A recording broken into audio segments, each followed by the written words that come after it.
Cecil Taylor was an American jazz pianist and poet.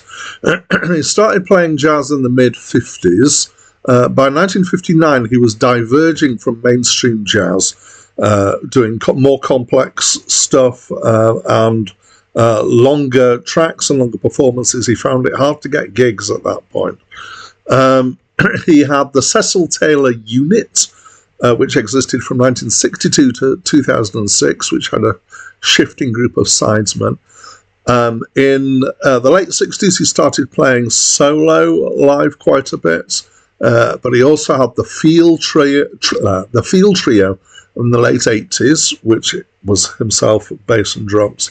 All the way through into the 2000s, he was recording less, but he kept gigging, particularly with the Cecil Taylor Ensemble and the Cecil Taylor Big Band.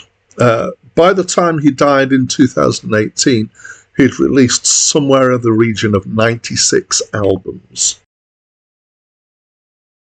Hi, my name's Dan, and this is a review of the album Conquistador! By Cecil Taylor. It was released in 1968. I don't know what number album it is of his, and it's my first time listening to it. I would describe this as an album of free jazz. And I think I'm probably not alone in this, actually. Acclaimed Music have claimed it's free jazz as well. So we've got piano here, which is Cecil. We've got other instruments, none of whom are names that I know. So what I tend to do is I pull out names that I know, but don't bother giving a full listing of other instruments. We've also got trumpet, alto sax, two double basses, and drums. Now, I don't know if the two double basses or two double bassists are playing at the same time much, but certainly at some points there are, because I was quite curious about the fact that I could hear two basses at one point, one being plucked low in a kind of jazz style and one being bowed high in a more kind of classical way of approaching things. And we've got three long tracks, although tracks 2 and 3 are versions of the same thing, apparently. And describing it as free jazz, it's jazz partly because of the instrumentation, and partly because this is kind of the evolution of jazz went down here, or for some people anyway. It's almost devoid of easily identifiable structure, at least to me, but not entirely.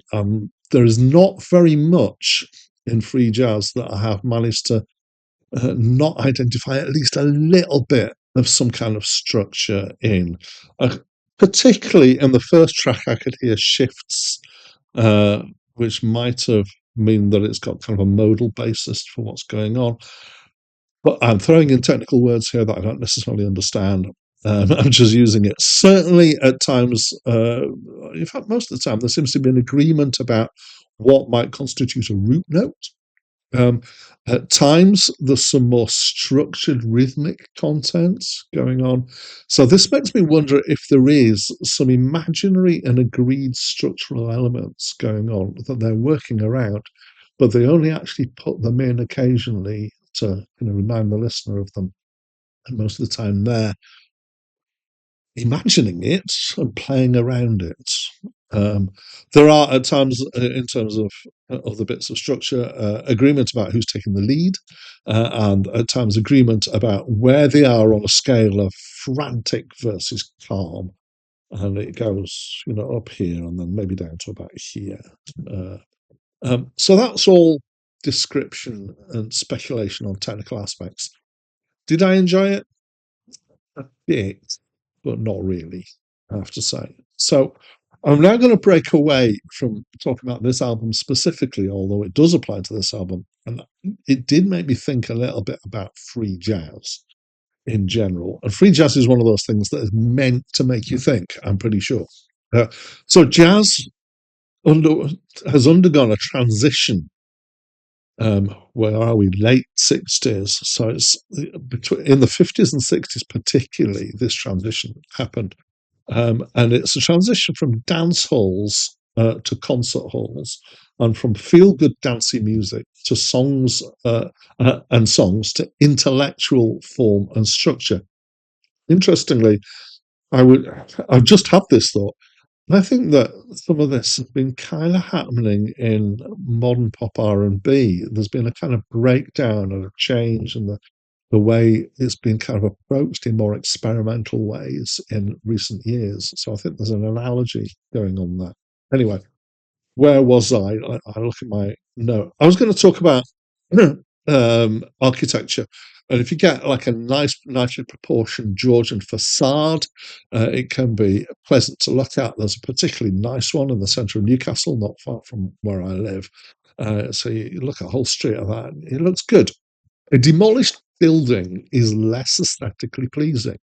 I think most people would agree. We still have the bricks, but the structure has been demolished. And this kind of this analogy has come because I've realised that I think free jazz is the demolished version of music. Sorry, the demolished building version. Mostly, it's a mess.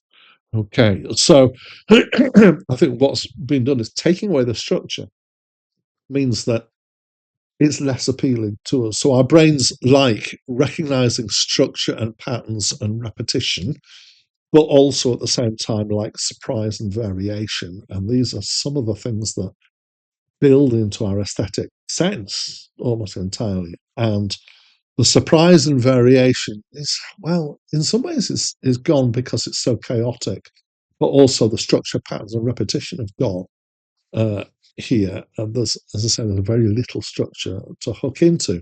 And it's kind of feel like I understand what's going on and why they're trying this, because they're experimenting and trying to find new things and new ideas.